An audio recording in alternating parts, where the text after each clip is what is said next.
नमस्कार, न्यूज अनकटमध्ये आपलं स्वागत. पाहूया ठळक घडामोडी. लोकसभेसाठी भाजपाची विशेष रणनीती. फेब्रुवारीपासून देवेंद्र फडणवीसांच्या प्रचाराचा धडाका.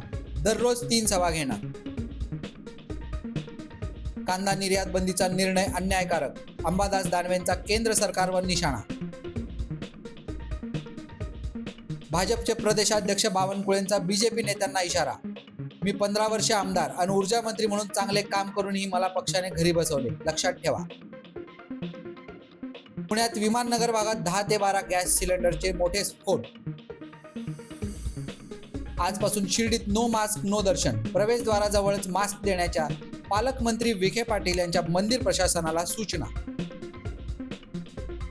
शेअर बाजारात सलग 4थ्या दिवशी तेजी. सेन्सेक्सने प्रथमच पार केला 72,000चा टप्पा. मुस्लिम लीग जम्मू काश्मीरवर केंद्र सरकारची बंदी. UAPA अंतर्गत कारवाई. अमित शहांची घोषणा. कोरोनाचा नवीन व्हेरियंट 8 राज्यांमध्ये पसरला. 24 तासात देशात एकूण 529 रुग्ण, 3 जणांचा मृत्यू. JN1चे 40 रुग्ण. अॅनिमल नंतर तृप्ती डिमरीला मोठी संधी. रणबीर नंतर आता कार्तिक आर्यनसोबत आशिकी 3 मध्ये झळकणार.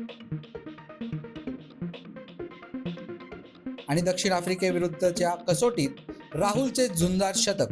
सचिन आणि कोहलीचा विक्रम मोडला. धन्यवाद.